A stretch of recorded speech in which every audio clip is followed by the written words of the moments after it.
Rebel star Prabhas upcoming movies list అయితే చాలా పెద్దదే. ఇప్పటికే ప్రభాస్ గారి లైనప్ లో 7 మూవీస్ అయితే వరుసగా ఉన్నాయి. వాటిలో ఒకటి స్పిరిట్ మూవీ. ఇప్పుడు ఈ మూవీ గురించి ఒక అప్డేట్ అయితే హల్చల్ చేస్తుంది. అదేంటో తెలుసుకునే ముందు మన సినిమాటా ఛానల్ సబ్స్క్రైబ్ చేయండి, షేర్ చేయండి, సపోర్ట్ చేయండి. సందీప్ రెడ్డి వంగా డైరెక్షన్ లో వస్తున్న మూవీనే స్పిరిట్. అర్జున్ రెడ్డి యానిమల్ మూవీలతో ఇండియన్ సినిమాని షేక్ చేసి యూత్ లో తనకంటూ ఒక గుర్తింపునైతే తెచ్చుకున్నాడు సందీప్ రెడ్డి వంగా. స్పిరిట్ మూవీలో ఒక పవర్ఫుల్ పోలీస్ ఆఫీసర్ గా ప్రభాస్ నైతే చూపించబోతున్నాడు. ప్రభాస్ కటౌట్ కి ఆ పోలీస్ డ్రెస్ కి చూసే ప్రతి ఆడియన్స్ కి దిమ్మ తిరిగి బొమ్మ కనిపించడం గ్యారంటీ అంటున్నారు. ఈ మధ్యనే ఒక ఇంటర్వ్యూలో పాల్గొన్న సందీప్ రెడ్డి వంగా గారిని స్పిరిట్ మూవీ గురించి అప్డేట్ ఇవ్వమని వేరే ఒక ప్రభాస్ ఫ్యాన్ అయితే అడగడం జరిగింది.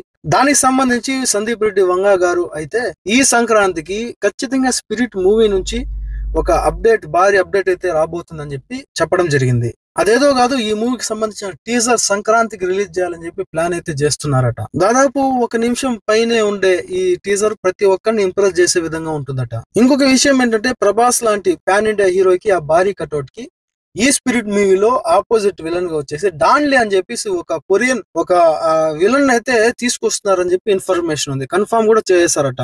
ఇప్పటికే డాన్లీకి ఒక పవర్ఫుల్ విలన్ గా పేరుంది. డాన్లీ గురించి తెలుసుకోవాలంటే ఒక్కసారి యూట్యూబ్ లో సెర్చ్ చేసి చూడండి. అతను ఏ విధంగా అతని ఫైట్స్, అతని విలనిజం ఎంత క్రూరంగా ఉంటుందో. ఖచ్చితంగా స్పిరిట్ మూవీలో మంచి క్లాష్ అయితే రాబోతుంది ప్రభాస్ మరియు డాన్లీ మధ్యలో. మరో లెవెల్లో ఈ యాక్షన్ సీన్స్ ఉన్నట్టు సినీ క్రిటిక్స్ అయితే చెప్తున్నారు. అయితే చూడాలి మరి రాబోయే సంక్రాంతి ఖచ్చితంగా ప్రభాస్ గారి న్యూ మూవీ స్పిరిట్ టీజర్ తో ఏ విధంగా సందీప్ రెడ్డి వంగా గారు అయితే ప్రభాస్ ఫ్యాన్స్ కి, సినీ లవర్స్ కి షాక్ అయితే గురి చేస్తారు. ఓకే గైస్, ఇలాంటి మరొక ఇంట్రెస్టింగ్ వీడియోతో మళ్ళీ కలుద్దాం. అప్పటి వరకు stay tune. Thanks for watching. జై హింద్.